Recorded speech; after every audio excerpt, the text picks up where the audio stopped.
Congratulations, you've just been born, and you're already wildly unprepared for life. If you were a human, you'd be swaddled in a cozy blanket and gently placed in a crib. But you're a flamingo, so instead, you're hatched in a nest made of mud. You have no feathers, just a weird gray fuzz. Your legs are too long for your body, but also too weak to stand on. And your beak? Completely useless. You can't even use it to eat yet. From the second you enter the world, you're a wobbly, gray, confused mess. But hey, at least your parents are here to help, right? For now, your parents actually care about you. That's rare in the bird world. They do something most birds don't. They feed you crop milk. Yes, milk. But don't get excited. It's not normal milk. It's not coming from anywhere with nipples. Instead, it's a blood-red goo they regurgitate straight into your face. And guess what? It's also full of white blood cells, so it's basically bird antibiotics. So congrats. Your first meal is warm, pre-chewed slop, blood-colored, puked directly into your mouth. But hey, it keeps you alive, for now. Flamingos are famous for their one-legged stance, right? They make it look effortless, like statues of elegance and balance, defying gravity with their thin legs and ridiculous posture. But here's the fun part. Baby flamingos are absolutely terrible at standing. At first, your legs feel like they were assembled in the dark by someone who had never seen legs before. They bend in weird directions. They don't support you properly. And worst of all, they just keep growing. Imagine waking up every day and your legs are 2 inches longer than they were yesterday. Now try balancing. Spoiler, you can't. For the first few weeks, standing is an absolute disaster. Your legs tremble, your feet slip, and you collapse every other step like a malfunctioning marionette. You know those wobbly, inflatable tube men outside car dealerships? That's you, except covered in gray fluff. Some common baby flamingo stances include the flamingo faceplant trademark, where your legs attempt to support you but then suddenly betray you, sending your face straight into the mud. The spaghetti stand, when your legs are technically straight, but they wobble so much that it looks like you're about to collapse at any second. The full Bambi, total leg failure, ending in an awkward pile of feathers, shame, and regret. And if standing is hard, walking is an Olympic-level challenge. Each step feels like testing the laws of physics. Your knees, which, by the way, bend the wrong way, refuse to cooperate. Your feet seem to move in random directions. Instead of walking in a straight line, you flail forward in a series of chaotic near falls. And just when you start to feel like you're getting the hang of this whole standing thing, you look at the adults. They're out there, standing on one leg like it's the easiest thing in the world. And for some reason, you're expected to learn this trick too. Great. Over time, you'll figure it out. But first, prepare to look like a baby deer that just got electrocuted, a pair of chopsticks failing to hold up a potato, a glitching video game character. Eventually, your coordination improves and standing becomes second nature. But mastering balance is just the beginning. Because now, you have to figure out why you have these absurdly long legs in the first place. The answer is simple, so they can stand in water and look ridiculous. Most birds take one look at a body of water and think, no thanks, I'd rather not drown. But flamingos? Flamingos wade right in like they own the place. Instead of evolving to be fast flyers, powerful swimmers, or stealthy hunters, they decided, what if we just got absurdly tall and confused everyone? And somehow, this worked.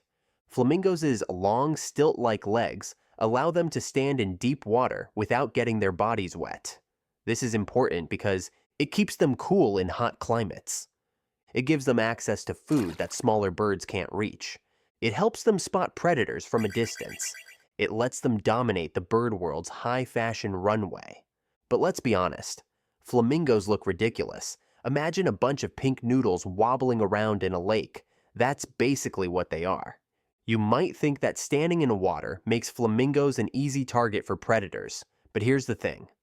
Nothing wants to eat them. Why? Because flamingos are too confusing to be worth the effort. A predator looks at a flamingo and goes through the following thought process. Is this a bird? Is it a stick? Is it broken? I don't trust it. And before the predator can even make up its mind, the flamingo just flies away. Yes, despite everything, flamingos can fly. They just choose not to 99% of the time, because standing around is way easier. Ridiculous as they may seem, flamingo legs are secretly brilliant.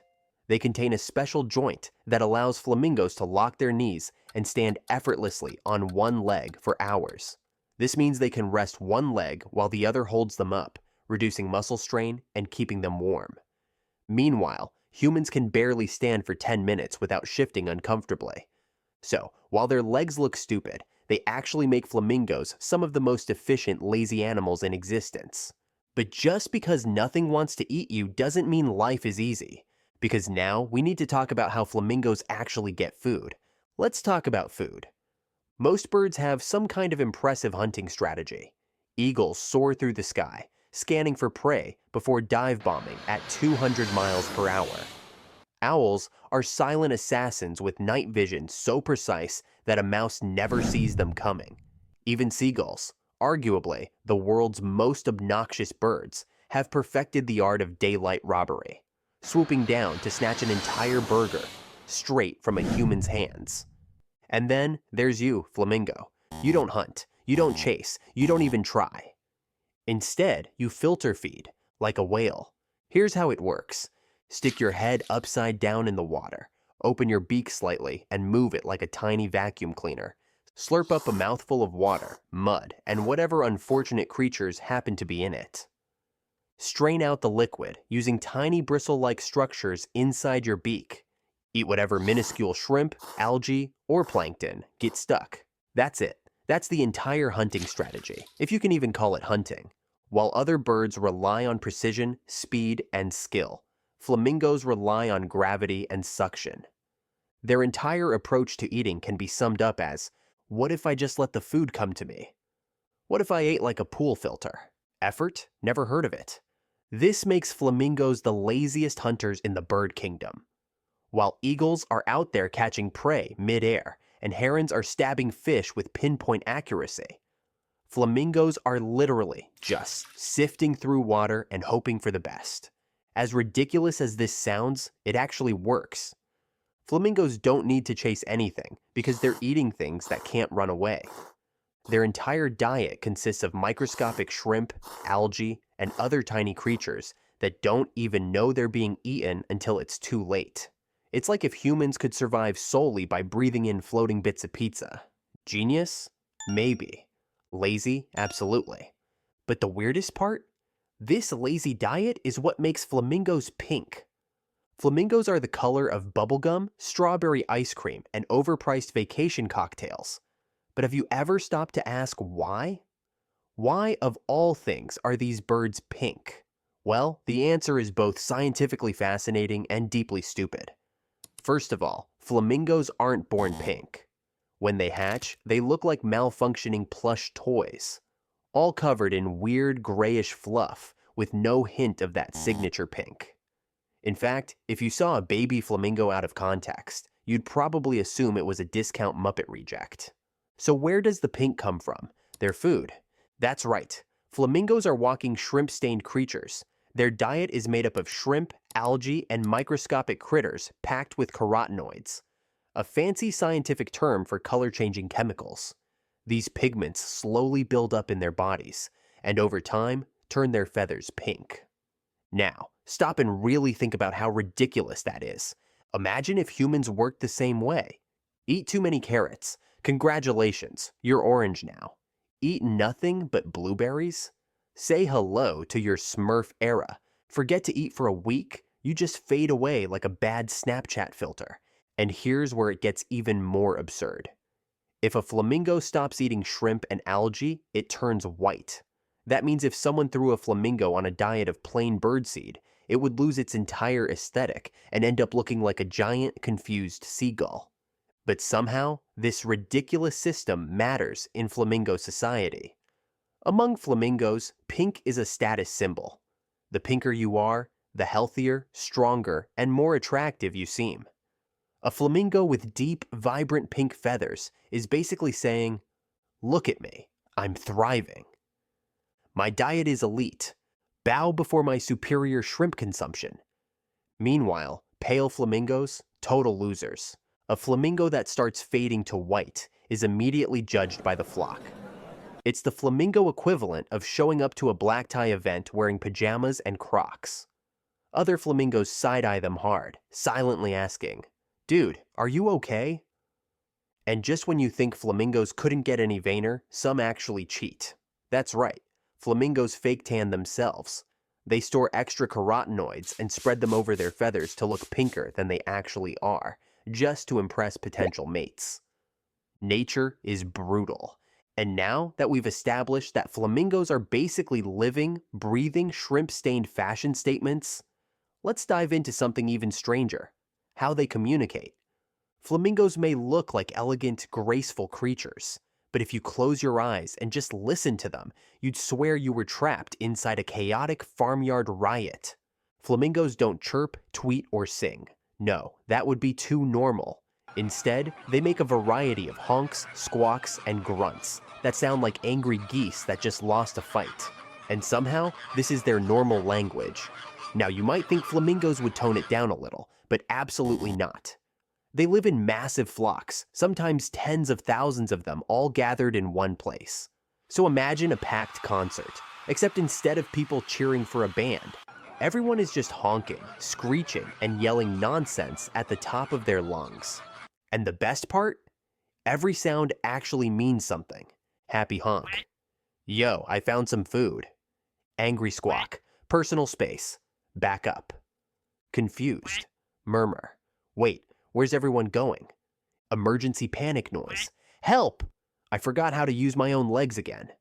This constant flamingo chatter helps them stick together in their massive flocks. In fact, baby flamingos memorize their parents' voices so they don't get lost.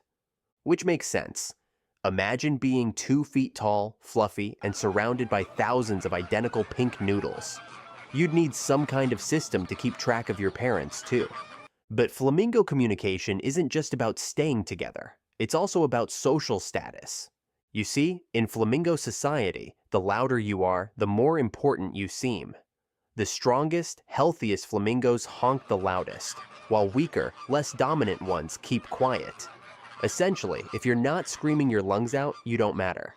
So, to recap, flamingos live in massive, chaotic crowds. They yell at each other all day. Volume equals status. Every single conversation sounds like a dramatic flamingo soap opera. And if you thought that was ridiculous, just wait until you hear how flamingos find love. Alright, let's say you've made it this far. You grew up, stayed pink, avoided being eaten, and somehow didn't trip over your own legs too many times. Congratulations, you've reached the final boss battle of flamingo life, finding a mate.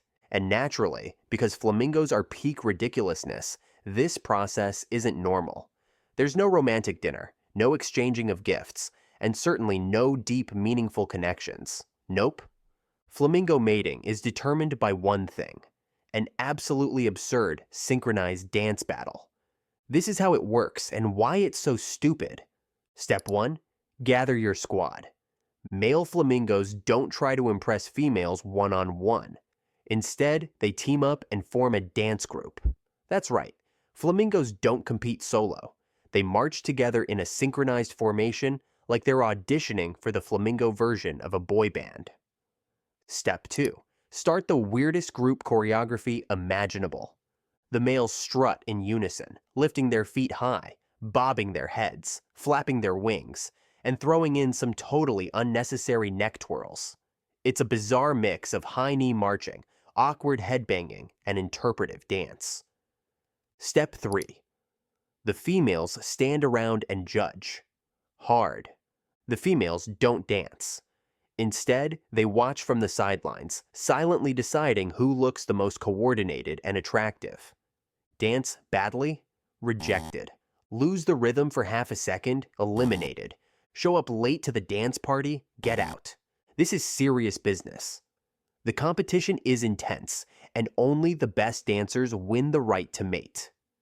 Imagine Dancing with the Stars, but with higher stakes and more flapping. Why does this even work? From an evolutionary perspective, the dance serves a purpose. It shows off agility. If you can move well, you're probably strong and healthy. Endurance. The dance lasts a long time, and if you can keep up, you're in good shape. Synchronization. If you can follow the group, you're probably not a total idiot. For flamingos, the best dancers equals the best mates. It's brutal. If you're offbeat, clumsy, or just not pink enough, you don't get a mate. And because flamingos mate for life, messing up the dance doesn't just mean rejection for the season. It could mean a lifetime of loneliness. One bad performance, and it's over. But let's say you win. You crush the dance battle, impress a female, and secure a lifelong mate. Congratulations. You are now in a committed flamingo relationship, which sounds cute, until you realize what comes next, because flamingo parenting is even weirder. So, you've won your flamingo dance battle, secured a mate, and now, against all odds, it's time to become a parent. And just like everything else in the flamingo world, raising a baby flamingo is weird, messy, and slightly horrifying. Most birds build cozy nests high in trees, hidden from danger. Flamingos, absolutely not. Instead, they take wet mud, pile it up into a tiny, lumpy volcano, and plop an egg on top like some kind of sad science experiment.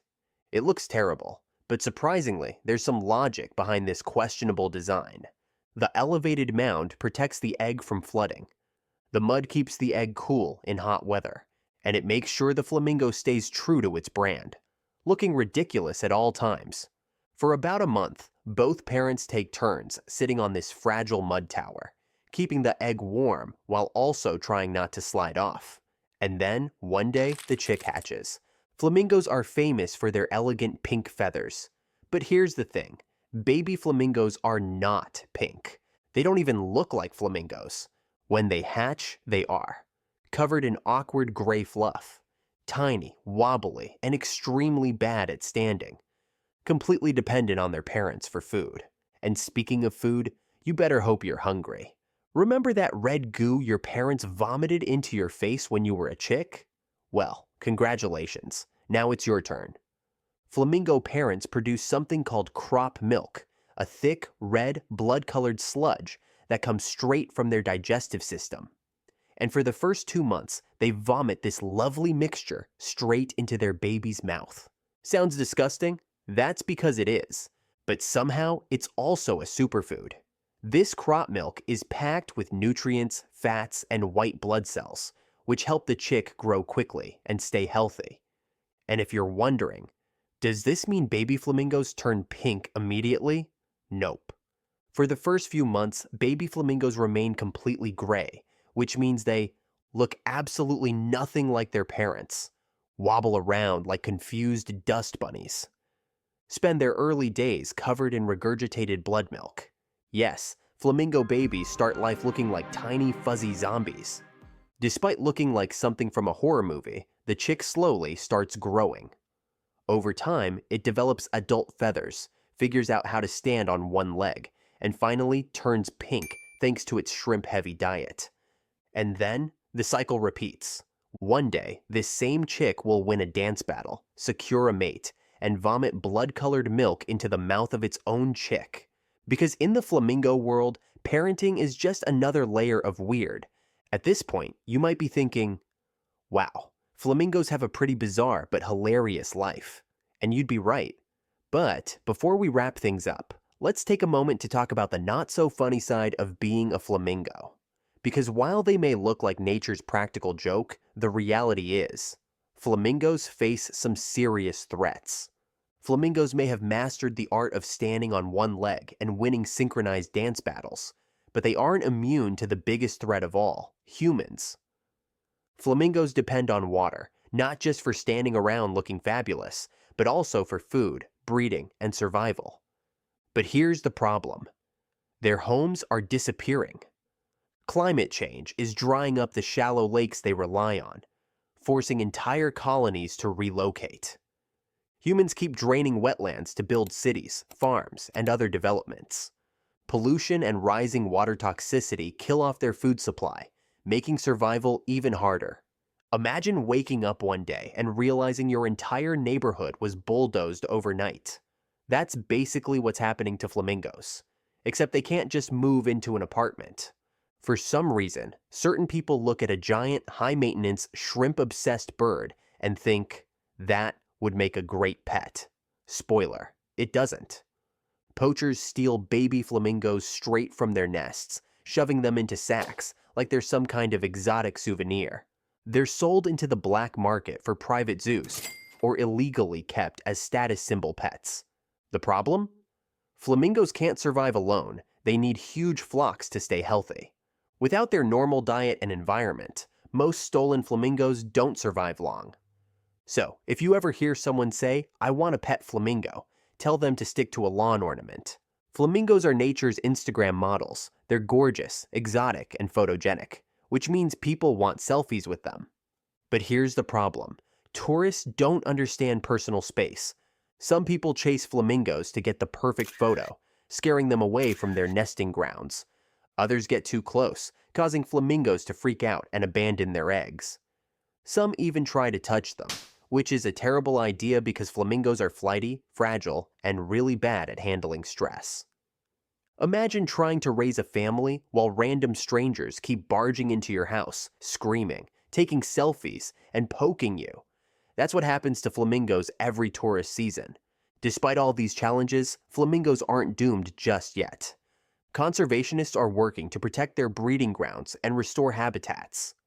Some areas are creating protected reserves where flamingos can live without the constant stress of poachers or annoying tourists.